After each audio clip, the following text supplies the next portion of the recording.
大家好，我是大伟。中老年人如何快速的提高自身的免疫能力？你的免疫能力强弱和你的运动之间是否有着直接的关系？我相信这是很多人心中的一种疑惑。那么我们很多的中老年朋友嘛，他是从小身子就弱，一些小风小寒一到自己身上就容易着了道，麻烦是咚咚咚不断。那么年轻的时候火力壮一些，还能说得过去。年龄越大，发现这些问题这些麻烦越来越多。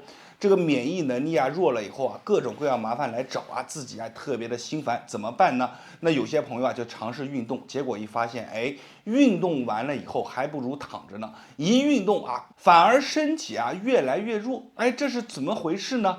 其实我们说到这个问题上面，就要讲一句话，大家听完就明白叫做3分念7分吃。年龄大的中老年人会面临很多问题，比如说你的钙质在流失，你的肌肉含量在流失，那么你的免疫状态也不如年轻人，这些都是我们需要面对的一个问题。那么这些问题就牵扯到一个答案，就是什么呢？首先我们要吃得进去吃得进去很重要，而且你怎么去吃什么也非常重要。那么我们应该怎么去吃呢？首先第一个就是钙质的补充钙质的补充这个就不用去说了，对吧？你的骨骼是否坚硬都需要钙。那么钙的补充有哪些呢？我给大家推荐一个就比较好的是什么呢？就是我们家里面用那个晒干的这个小虾皮。这个小虾皮我们每天炒菜的时候多放一些，汤里面放一些。这个小虾皮它的钙质含量非常的高，甚至咱们有的朋友平常喝奶的时候也可以选择驼奶，或者呢就是把这个小虾皮打成粉去吃，这种都是很有效的去提高我们的钙含量，并且每天没事的时候都晒晒太阳，这个是增加我们的骨骼硬度。你所有的走路运动都需要我们骨骼能够承担这个力，所以骨骼放在第一个。第二个就是很多人容易忽略的一点是什么？就是你的蛋白质摄入够不够。蛋白质摄入一旦不够了，你会发现各种各样问题就会来找你。为什么呢？因为蛋白质是我们基础组成的一个部分，你的蛋白质摄入一定要足。我们每天建议咱们中老年朋友们自己学会这个计算公式你看你的体重假设是50公斤，我们乘以一个1.2的系数就是60克，那么每天摄入60克的优质蛋白就行了。注意这里是优质蛋白，什么叫优质蛋白？比如说你们吃的鸡蛋，鸡蛋当中含有6克的优质蛋白，那么还有这个鱼虾奶鱼虾肉奶蛋嘛，这几样都是含有优质蛋白的，所以优质蛋白我们要摄入足。你看为什么要摄入蛋白质？就连我们的头发你看这么一摸，这个里面都有充足的角蛋白。咱们自己平常去大房子这边滴一下，然后呢拿一个小单子，小单子上面后面后缀都会有很多的蛋白。蛋白质特别的重要而且呢，你的肌肉的合成都需要蛋白。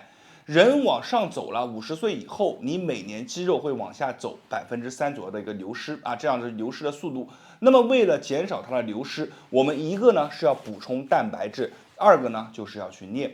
所以蛋白质这个环节当中很多人摄入不够的，而且很多人他的蛋白质补充并不是靠优质蛋白，他是吃什么？他是去吃这个。像这个植物蛋白比如豆制品，豆制品当中含有大量的植物蛋白，但是植物蛋白所含有的氨基酸，它是不如这个优质的这个蛋白质的。所以呢，我建议大家平常像鸡蛋像奶类奶类的话，这里为什么单独讲奶类不讲牛奶牛奶很多朋友他是不耐受的，所以呢，我们可以吃驼奶，可以吃羊奶，这种它的分子比较小，我们比较好容易进入到自己的身体当中，转化为能量。所以呢，还有呢，像这个肉类的话，我建议大家就是稍微瘦一些的，瘦一些的肉类，鱼虾这种都是优质的蛋白，咱们可以去吃。然后接着往下去走，就是蔬菜和水果这个自由搭配。现在咱们生活水平好各种物流也非常方便，想吃什么自己只要搭配均衡就行，千万不要去挑食。好，饮食这里呢给大家说完了，紧接着咱们就要去讲动了。那么运动为什么有的人是越练越强，有的人是越练越弱？这里就涉及一个问题，什么问题呢？就是你要去知道，当我们在进行运动的时候，我们的身体其实呢，在运动完之后是走一个下坡路的。所以你有没有发现，咱们有很多的人他是常年不怎么运动的，突发奇想一下，然后就去运动。运动完以后呢，即便他把自己运动完以后把衣服裹紧了不让自己的毛孔张开，不让小风小寒进入身体当中，依然在第2天或者第3天，甚至第4、第5天以后，就开始了比如说感冒有一些咳嗽这是为什么呢？其实原因很简单，我告诉大家，就是因为你在运动完以后，你身体当中的一个免疫能力你的免疫水平是在走一个下坡路，然后在第2天、第3天甚至第4天的时候，都是在处于一个低谷当中。什么叫低谷？这是你的正常状态，这是低谷。那么在达到第4天、第5天以后，它会慢慢的回升，回升上去以后，它就会高于你原先的状态。所以运动这个东西它不要什么呢？不要过量。第2个就是你要去坚持，前期你的运动如果说越来越过量，超出了自己身体的负荷，那么在接下来的第2、第3天，你的免疫状态会拉到低谷，非常的低。这个时候是你非常虚弱的状态，虽然你可能自己没什么感觉，但是事实如此，你的免疫能力低了。这个时候，如果你在一些公共的场合当中有一些不好的这种小的一些不好的东西进来了，那你很容易就遭受它的一个感染。所以那么我们应该怎么做呢？我们就应该把我们的运动强度给降低，同时去坚持增加它的一个频率。我们1周做个5次1周做个4次达到一个固定的频率去坚持去做。千万不要以为我练1天我就怎么样，有这种想法不可取。所以呢，我在这里给大家推荐的运动非常简单。第一个呢，比如说我们做超慢跑，超慢跑也非常简单，在家原地小跑就可以了。还有一个是什么呢？就是拍手，每天拍手，把手往上拍，后背拍，就这么站着这么拍，非常简单，站着，然后手拍过头顶举上去，再在后背拍，这也是一个非常好的运动。第3个呢，就是我坐着给大家演示就是手上，你看手一捏，这里有个高点，高的点叫什么？叫做合谷。合谷往下走这么一条线，我们称之为什么呢？手是身体的缩影，里面它对应的是我们的5脏。所以呢，我们用这条线对应的是脊柱，就这么转，每天早上去转。早上睡醒的时候就这么刮，手捏紧了，然后就这么刮左右手交替，每天50下到100下，100下到200下都可以。额头后背会发热，有了这种发热的感觉就行了。这个呢，就是我今天教给大家的方法。那么我们把它总结一下，其实也非常简单。首先就是吃非常重要。为什么呢？它是原材料。衣服破了一个洞，你不可能拿一个铁皮把它补上。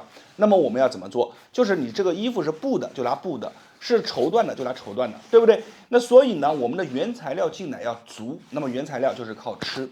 吃完了以后，那我们还要去动。动的话也讲了很简单的动作，比如说我们之前分享到这个超慢跑的动作。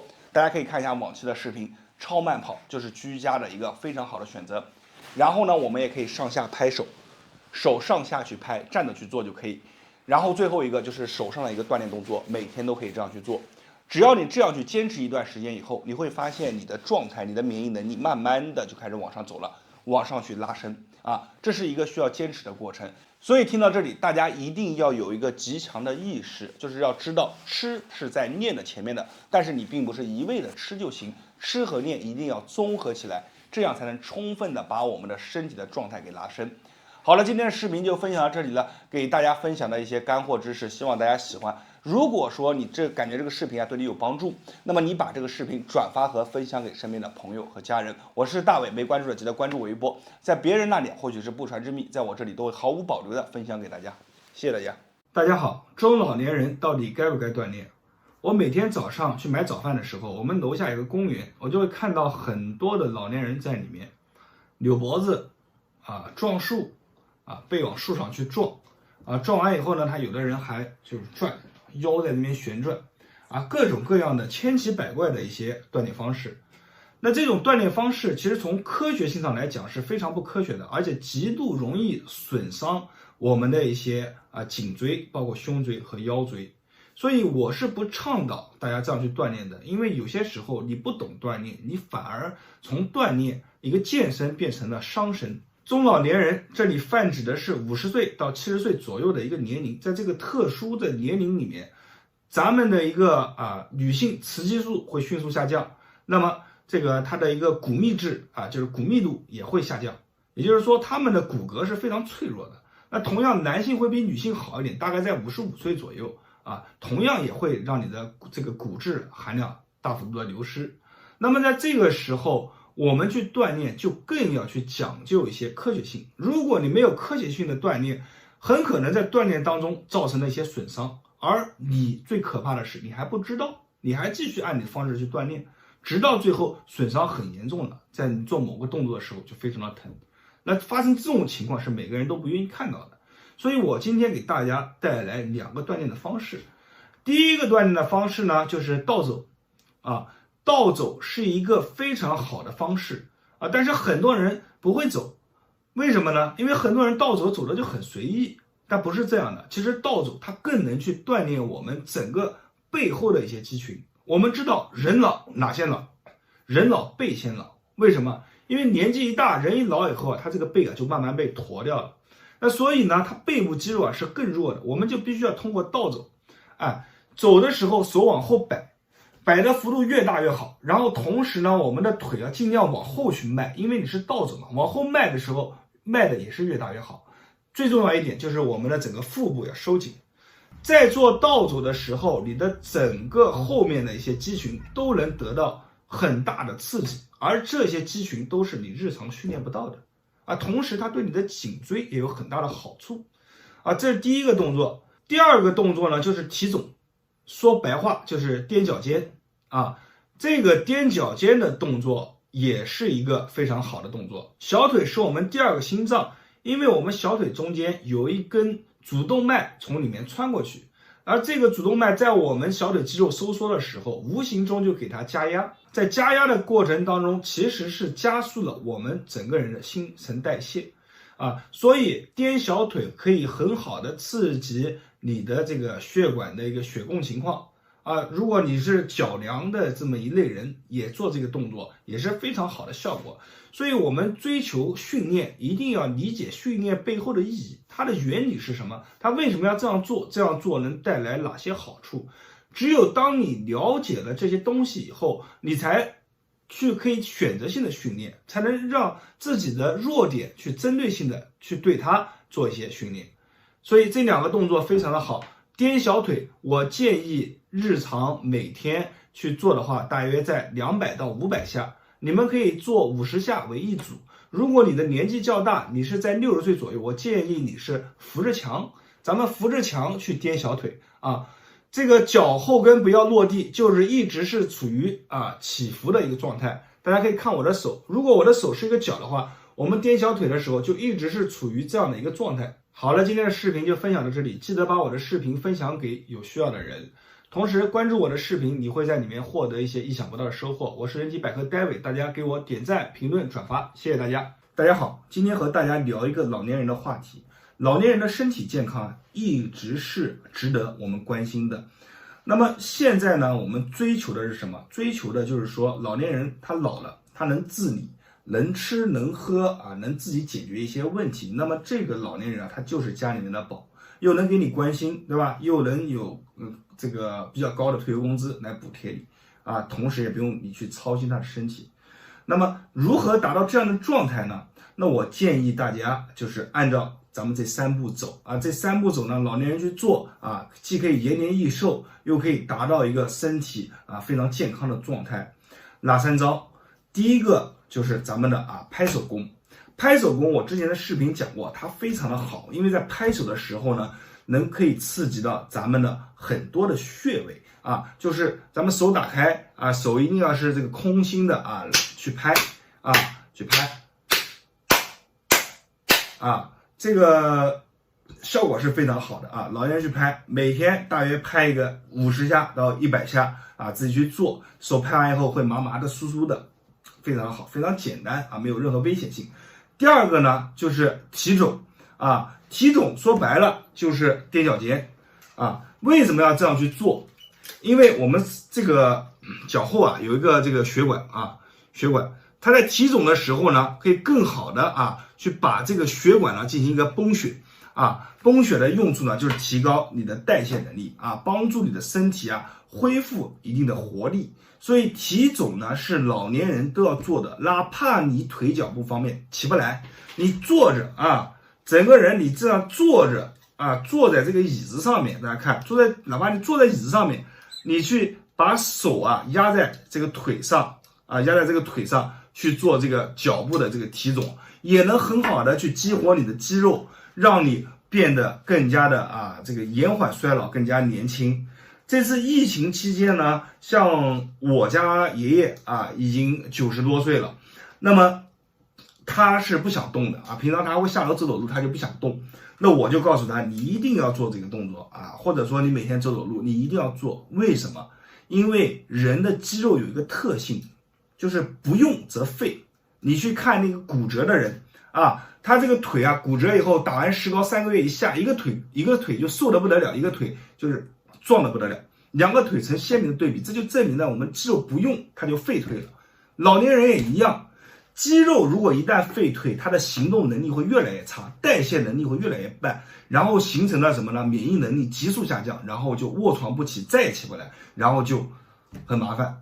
所以老年人他一定要动一定要动，这个脚他一定要动，他哪怕是走不了，你扶着他去动，都会对他带来帮助那这里要注意一点，就是说，如果说老年人他这个一个人做一定要有人看或者这个让他扶着墙，一只手扶着墙，或者两只手这样扶着墙这样扶着墙，然后去提两只脚去提都可以，两只脚去提总，就踮脚尖，扶着墙踮都可以，一定是安全第一第三个是什么呢？第三个就是金鸡独立。金鸡独立这个呢，为什么要这样去做？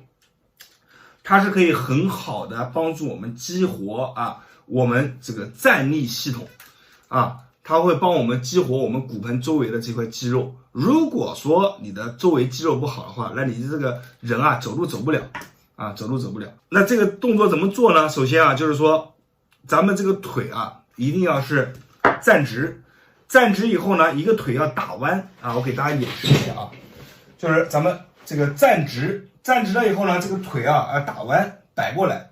那么在这个时候呢，我们这个血管呢能得到一个充分的空间也是提高你的代谢。第二个，提高你的单腿支撑能力。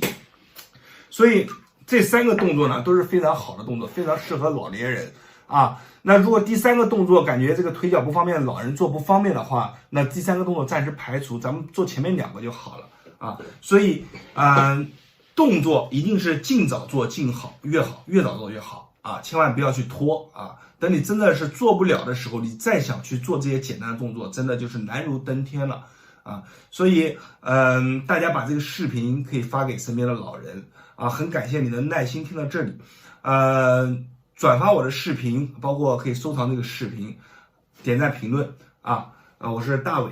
那么谢谢大家。大家好，我是大伟。我们会发现年纪越大的人，他的身体的状态他的活力他的身体的免疫能力都会下降有些人会说，大伟你说的不是废话吗？这个人到老了以后这个身体自然而然都会走向一个衰退的过程。但是我想说的是，走向衰退的过程没有错，但是呢，如果说你只有50岁的年龄，但是呢，你的身体的年龄已经达到了60岁它比你的实际年龄高10岁，这个时候你就一定要重视了。那其实现在有很多人都是这样的现象，为什么呢？因为我们发现现在运动的人越来越少了，大家都去追求一种非常舒适的一种环境当中。比如说夏天，我们一定要把空调开来，对不对？冬天还没冷暖气还有包括空调的热风就送过来了。出门以前有很多人就是农民一出去走路都是好几里地。那么现在呢，出去太方便了，又是公交又是地铁，这些行为都是我们身体加快衰退的一个因素那么总结而言就是现在的人运动太少了，而且没有去做有效的运动。今天给大家带来一个非常好的一个健身操。那么这个健身操呢，它是有什么用处呢？它可以很好的去激活我们的胸背部，同时它可以刺激到我们手上的一个反射区对于提升我们整个的肾气对于生发我们的阳气对于我们活通筋骨这个让我们的后背，让我们的气血变得更加顺畅，都能带来很大的好处。那这个动作希望各位中老年朋友们可以去坚持练一练。好，我们来看一下这个动作怎么去做。那么首先呢，这个动作要踮脚做，我给大家做个演示首先你看，1击打2慢动作啊，3、4。我们讲一下击打的重要点啊。首先我们在后背的时候去进行击打的时候是哪儿？是用我们的虎口2个虎口去进行敲击。大家听声音手一定要半握拳半握拳。你看是空的，对不对？然后你看有声音的，对不对？然后我们正面呢，你看正面是这样这样的敲打这样的话，它可以很好的刺激到我们手上的2个反射区，对于我们的身体来说能带来很大的帮助。同时呢，它还有踮脚这个动作。我们经常讲体肿的老人他的这个血管的能力都会非常的好，韧性会非常的足，而且体肿可以促进我们整个血液循环。所以它这个前后摆动的时候，练了我们的肩周刺激到我们整个后背，同时刺激到我们的反射区，还练到我们的小腿。所以这个动作是非常全面、非常好的一个动作。我们一起来做一下首先第一步来踮脚来2，看3、4，换个方向你看5，很有节奏的脚一颠，你看手就打过来了非常的简单。这个动作你经常去练一练练完以后你会发现你这个手都非常的热感觉手心里面发热，而且呢可能后背、额头都会出汗，以及我们经常踮脚的时候这个小腿上面也感觉非常的舒服。所以呢，这个动作做起来的时候，咱们千万不要快，一定要去有节奏的去踮脚然后去做有节奏的，你看一下就是一下，这样去做。缓慢而有节奏是这个动作的要点。那么今天这个视频呢就分享到这里了，我是大伟，大家关注我的视频，点赞、评论、加关注，每天大伟都会分享一条有价值的养生小视频，谢谢大家。